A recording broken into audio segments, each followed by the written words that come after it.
শিশু রামিসা ধর্ষণ ও হত্যা মামলায় মৃত্যুদণ্ডপ্রাপ্ত দম্পতি সোহেল ও স্বপ্নার পক্ষে হাইকোর্টে আইনি লড়াইয়ের জন্য রাষ্ট্রীয় খরচে স্টেট ডিফেন্স আইনজীবী হিসেবে হাফিজুর রহমান খানকে নিয়োগ দেওয়া হয়েছে।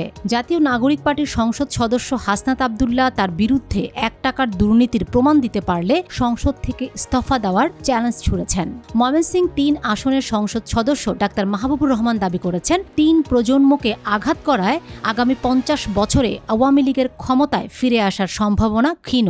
১৯৮৬ বিশ্বকাপে দিয়াগো ম্যারাডোনার হাত দিয়ে করা গোলের ঐতিহাসিক হ্যান্ড অফ গড বলটি $২৫ লাখ প্রাথমিক মূল্যে নিলামে উঠেছে। তো রাজ্য ও অস্ট্রেলিয়ার মতো দেশগুলোর পর বাংলাদেশেও শিশুদের জন্য সামাজিক যোগাযোগ মাধ্যম ব্যবহারে নিষেধাজ্ঞার বিষয়টি আইনি ও সামাজিক আলোচনায় উঠে এসেছে। তবে বাংলাদেশের প্রেক্ষাপটে শুধু কড়া নিষেধাজ্ঞা দিয়ে এই সমস্যার সমাধান সম্ভব নয়। অতিরিক্ত স্ক্রিন ব্যবহারের কারণে দেশের শিশুদের নানাবিধ শারীরিক ও মানসিক স্বাস্থ্য ঝুঁকি তৈরি হওয়ায় ১৬ বছরের কম বয়সীদের জন্য সামাজিক যোগাযোগ মাধ্যম নিষিদ্ধ করার দাবি উঠেছে। তবে বিশেষজ্ঞরা মনে করেন, হঠাৎ করে সম্পূর্ণ নিষেধাজ্ঞা জারি করলে শিশুরা তীব্র একাকিত্ব ও বন্ধুদের থেকে বিচ্ছিন্নতায় ভুগতে পারে। এছাড়া ঢাকার মতো মেগা সিটিতে পর্যাপ্ত খেলার মাঠ বা বিনোদনের বিকল্প সুযোগ না থাকায় শিশুরা বাধ্য হয়েই ডিজিটাল জগতের উপর নির্ভরশীল হয়ে পড়ছে।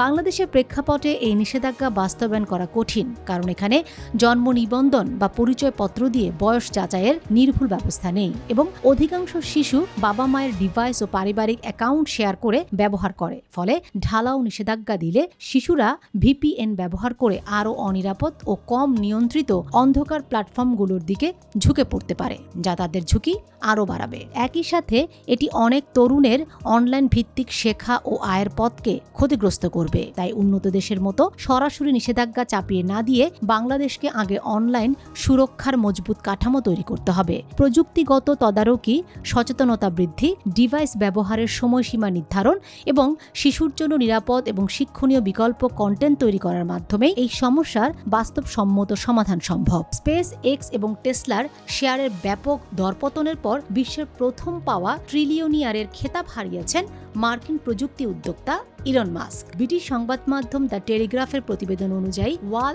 স্ট্রিটে প্রযুক্তির শেয়ারের এই ধসের কারণে তার ব্যক্তিগত সম্পদ থেকে প্রায় $৫০০ বিলিয়ন কমে গেছে। গত ১২ জুন রকেট নির্মাতা প্রতিষ্ঠান স্পেস এক্স শেয়ার বাজারে আসার পর মাস্ক বিশ্বের প্রথম ব্যক্তি হিসাবে ট্রিলিয়নিয়ার হওয়ার রেকর্ড করেন। তার সম্পদ $১.১ ট্রিলিয়ন পৌঁছায়।